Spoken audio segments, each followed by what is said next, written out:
Ese wari uzi yuko n'iyo umwami cyangwa umuyobozi yaba afite imbaraga zose, Imana ishobora guhindura umutima we mu kanya gato?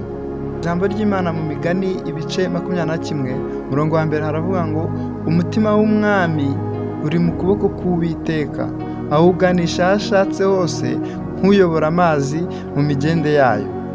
Aha rero Uwiteka ayobora aho ashatse hose.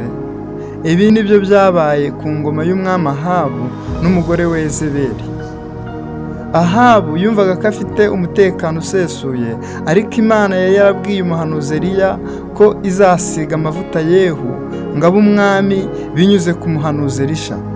Yehu yari umutware w'ingabo usanzwe, ariko ukuboko kw'Imana kwamusanze aho yari ari mu birindiro, imuhindura umwami mu kanya gato cyane, isenya ingoma ya Ahabu. Uku niko Imana iyobora imitima y'abakomeye nk'amazi. Niba ushaka kumenya izindi ngero z'uburyo Imana yimika abantu basanzwe, kanda subscribe. Shalom shalom.